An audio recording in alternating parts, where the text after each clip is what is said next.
سب سے زیادہ جاہل وہ ہے جو گناہ سے باخبر ہوتے ہوئے بھی گناہ کرے۔ مشکل میں کسی بزدل سے مشورہ مت لینا، کیونکہ وہ تمہاری بچی ہوئی ہمت کو بھی ختم کر دے گا۔ اگر آپ اپنی زبان سے یہ وعدہ لے لیں کہ وہ صرف مفید بات کرے گا تو آپ دیکھیں گے کہ آپ رفتہ رفتہ خاموش ہوتے جا رہے ہیں۔ ہر کھوئی ہوئی چیز وہیں سے مل سکتی ہے جہاں گم ہوئی ہو، سوائے اعتبار کی۔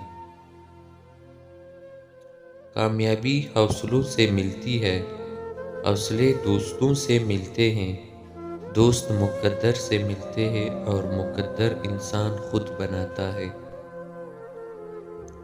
نفرت کی چاہے جو بھی شکل ہو، اس کی بنیادی جہالت، غربت اور غصے پر رکھی جاتی ہے۔ جس دن ہم یہ سمجھ جائیں گے کہ سامنے والا غلط نہیں، صرف اس کی سوچ ہم سے الگ ہے، اس دن ہماری زندگی کے بہت سے دکھ، شکوے اور غلط فہمیاں دور ہو جائیں گے۔ خوش ہونا ہے تو تعریف سنیں، اور بہتر ہونا ہے تو تنقید سنیں۔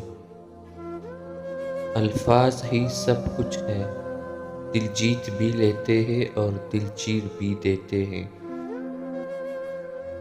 دوست کے ساتھ اس نمک کی طرح رہو جو کھانے میں تو نظر نہیں آتا، لیکن اگر نہ ہو تو اس کی کمی بہت محسوس ہوتی ہے۔